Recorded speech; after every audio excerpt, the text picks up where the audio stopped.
Buksang Iloilo, kadalagan sa mga Ilonggo. Mga ka-PN, IMAX Theater sa Iloilo, ginbuksan na. Opisyal na nga ginbuksan ang SM City Iloilo's IMAX Theater, ang pinakauna sa pag-feature sa 4K laser technology in Visayas and Mindanao. Ato ni-enjoy ang crystal clear image projection and clear and evenly distributed audio throughout the theater for more immersive cinematic feels. Ang highlights ang ilang paglunsar kahapon, November 15, amo ang The Hunger Games, The Ballad of Songbirds and Snakes. Sa SM City Iloilo IMAX Theater, mas ginpanami pagid ang aton movie experience.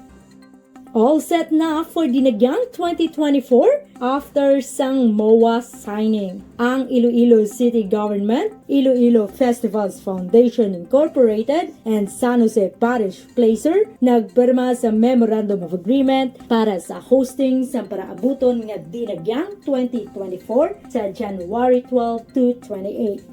Ginpangunahan ni Mayor Jerry Pitreñas, IFFI President Alan Ryan Tan, IFFI Chairman Rito Carlos Peña, and Reverend Father Renchi Vicente Sinoro, OSA Parish Priest San Jose Parish Placer para sa matawhay nga preparasyon para sa nagkalain-lain nga events sa Dinagyang. Ang Dinagyang 2024 may tema nga pagdayaw kay Senyor Santo Niño, padayaw sa mga Ilonggo. 8 ka eskwelahan na magapaindisindis sa Dinagyang Charts Competition sa January 28. 7 naman katribo para sa Dinagyang Illumination sa January 26. Kag-5 ang magpasakop sa Sadsad sa Kalyarial sa January 27. 7 naman katribo para sa Dinagyang Illumination sa January 26. Kag-5 ang nagpasakop para sa Sadsad sa Kalyarial sa January 27. Para sa Panay Balita, ini si Jen Baylon, ang inyo ka-PN.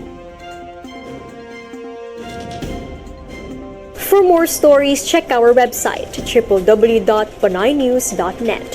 Follow us on Facebook, Instagram, and Twitter, and subscribe to our YouTube channel.